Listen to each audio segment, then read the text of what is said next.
oduu maddeen halaati arganneettan darba. Taphaa Arsenal waancaa karaba Ingilaandin Porti Vale injifateen Everich Izen goolii jalqabaa Arsenaliif galcheera. Shaampiyooniin dorgommichaa Newcastle United, Manchester City fi Tottenham marsaa itti aanutti darbaniiru. Abubakar Abdallah dabalata qaba. A fixture that Vale haven't tasted this millennium. Arsenal, Manchester City fi Tottenham waancaa liigii kubbaa miilaa England injifannoodhaan marsaa itti aanutti darban shaampiyooniin dorgommichaa Newcastle United illee dorgommicha injifannoon eegaleera. Arsenal kilaba liigii sadaffaa Port Vale waliin morkii taasisee 2-0 mo'ate. Insaan Arsenal Mikel Arteetaan tapha darbe Manchester City waliin taphatan irraa taphattoota 9 jijjiiruudhaan taphattoota haarawaaf carraa kennanii. Gabriel Eze, Bukayo Saka fi Gabriel Martinelli qofatu garee Manchester City waliin taphate keessaa filannoo jalqabaatiin kaleessa taphate. Taphichaan daqiiqaa 8ffaatti Gabriel Eze goolii jalqabaa Arsenaliif galcheen dursa qabsiise. Daqiiqaa xumuraarratti Lisandro Trossard goolii lammaffaa galcheen Arsenal marsaa itti aanutti darbe. Leenjisaan Arsenal Mikel Arteetaan Gabriel Eze kana caalaa waan hedduu kilabichaaf gumaachuu akka danda'u abdii qaban dubbatanii. Crystal Palace irraa paawundii miliyoona 68 Arsenalitti kan dabalame Eze taphoota ja'an booda gahumsa gaarii mul'iseen deeggartoota Arsenal isteediyeemitti argamanii jajamaatii ture. Arteetaanis garee taphattoota ittisaa shaniin ittisa cimaa qabu waliin taphannee Ezeenis jidduutti siquudhaan taphachaa ture. Carraa argatetti haala gaariidhaan fayyadame. Garuu ammas taphattootaan wal baruu yeroo isa barbaachisa jechuudhaan fuulduraaf gumaacha guddaa taasisuu akka danda'u dubbatanii.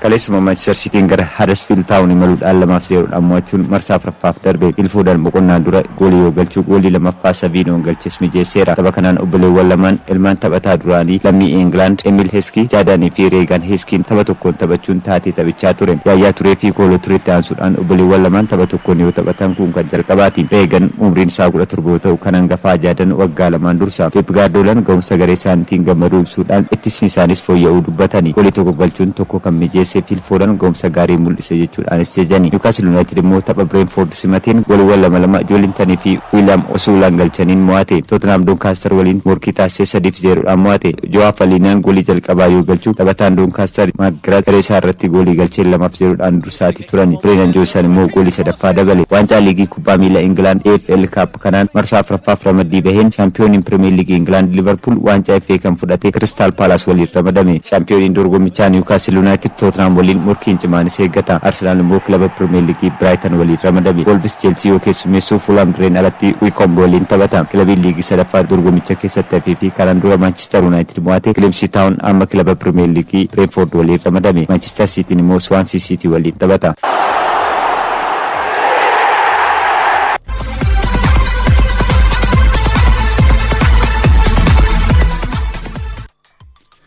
Waancaa liigii Awurooppaatiin Rooma fi Ludogorets yoo injifatan Nottingham Forest qixa ba'e. Waggoota 30 booda dorgommii Awurooppaatti kan deebi'e Nottingham Forest kaleessa goolii daqiiqaa xumuraatti keessummeesseen Real Betis waliin goolii 2 ba'e. Real Betis goolii daqiiqaa 15 irratti Cedric Bakambuun galcheen dursuu eegale. Nottingham Forest duubaa ka'uun gooliiwwan 2 Igor Jesus daqiiqaa 7 gidduutti galcheen hanga daqiiqaa 85tti dursaa ture. Ta'us taphataan duraanii Manchester United Antoniin goolii daqiiqaa 85 irratti galcheen kilaboonni lamaan qixa xumuran. Taphoota birootiin Rooman gooliiwwan Gianluca Mancini fi Ivan Dika galchaniin 2-1 mo'ate. Kilabni German Freiburg goolii 2-1 Basel, Dinamo Zagreb 3-1 Fenerbahce Sporting Bragan goolii 1-0 Feyenoord injifatan. Har'a Aston Villaan injifannoo jalqabaa bara dorgommii galmeessuudhaaf kilaba Italy Bologna waliin morkiin godhanni eegama. Unai Emereen ittisni keenya dadhabaadhaa jedhaniiru. Har'a akkamiin fooyyessu kan jedhus ni eegama. Har'uma Stuttgart Celta Vigo waliin taphatu.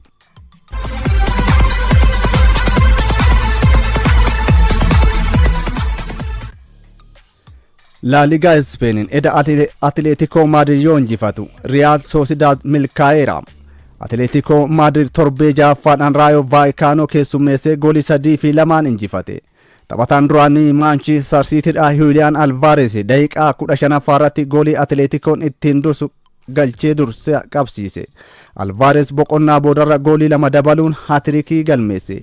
Leenjisaan Atletico Madrid Diego Simeone Julian Alvarez taphataa cimaa nuti qabnuudha, iddoo guddaa kenninaa fi of bira tursiisuu qabnas jedheera. Atletico Madrid injifannoo lammaffaa bara kanaas liigichaan galmeesse. Kaleessuma Real Sociedad goolii 1-0 Mallorca yoo mo'atu Hetafe fi Alaaves goolii tokko qixa ba'an. Har'a galgala Baarseloonaan Raayoo Avoodo waliin morkiin godhan ni eegama.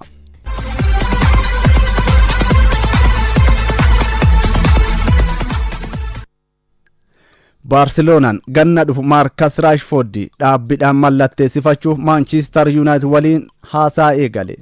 Ta'us hanga barri dorgommii kun xumuramutti waliigalteen dursanii xumuramu hin jiru jedhameera. Abdurrahmaan Amin. Marcus Rashford does it again! Marcus Rashford taphataa Manchester United keessatti ga'umsa qabu garuu ammoo tooftaa taphaa Ruben Amorim walii galuu dhabuu isaatiin dhiibamee kilabichaa baheedha. Ergisaan warra biluu giraanaa Baarseloonaaf kan mallatteesse Rashford amma taphattoota murteessoo kilabichaa keessaa tokko ta'eera. Ga'umsa taphatichaa ajaa'ibuu kan eegale Baarsaan ganna dhufu taphataa kana dhaabbiin mallatteessifachuuf sochii eegaluu isaa Sky Sport gabaase. Ergisaan Baarseloonaa tajaajilaa kan jiru Rashford waliigaltee waggoota 3 Old Trafford isa tursiisu qaba. Ta'us taphatichi ga'umsa amma shaampiyoonii Spain keessatti mul'isaa jiru kana daran cimsachuun abjuu dhaabbiin kaampinuu turuus ni qaba. Rashford haalonni kilabicha keessa jiranii fi qilleensi magaalaa Kaataalaanis isaaf mijataa akka jiru Sky Sportitti himeera. Innis taphataa ga'umsa isaa saffisaan jijjiiraa jiru ta'uu taphattoota miseensota kilabichaa fi deeggartootattis agarsiisaa jira. Lammiin Ingilaandi ganna 27 kuni taphoota 3 kilabichaaf taphateenis goolii 2 galchuun lama hiriyoota isaatiif mijeessee ga'umsa durittiin beekamutti deebuu isaa ifatti mul'ise. Marcus Rashford lakkoofsa 9 irrattis taphataa ga'umsa gaarii qabudha. Kanaaf fuulduratti iddoo taphataa waggaa 10 isa caalu Robert Lewandowski bu'aaf abdatame. Hansi Flick waliigalteen isaa ganna dhufu kan xumuramu Robert Lewandowski kan hin tursiifne yoo ta'e Marcus Rashford mallatteessifachuun isaanii hin oolu jedhamaa jira. Baarseloonaanis taphataa kana kaampinuu tursiisuudhaaf yuuroo miiliyoona 30 qofa kaffaluu isa gaafata. Kunis ta'ee Baarseloonaan taphataa kana mallatteessifachuudhaaf kan isa rakkisu Manchester United waliin walii galuu dhabuu osoo hin taane rakkoo faayinaansii kilabichaa kana dura ture ammallee gufuu itti ta'aaf sodaatama. Baarseloonaan ammatti afaaniin haasa'uuyyuu malee hanga barri dorgommii kun xumuramutti walii galteen inni xumuru tokkollee hin jiru. Mindaan torbanii amma Baarseloonaan Rashfordiif kaffalaa jiru paawundii 300 fi 25 yoo ta'u akka Ispeenitti taphattoota kaffaltii olaanaa argatan keessaa tokko isa taasiseera. Kanaaf kilabichi mindaa olaanaa amma kaffalaa jiru dabalatee gatii isaa Manchester Unitediif yoo kaffale rakkoo faayinaansii waliin kirkiraa jiru irraa akka hin dandamanne na taasisa jedhee sodaataa jira. Marcus Rashford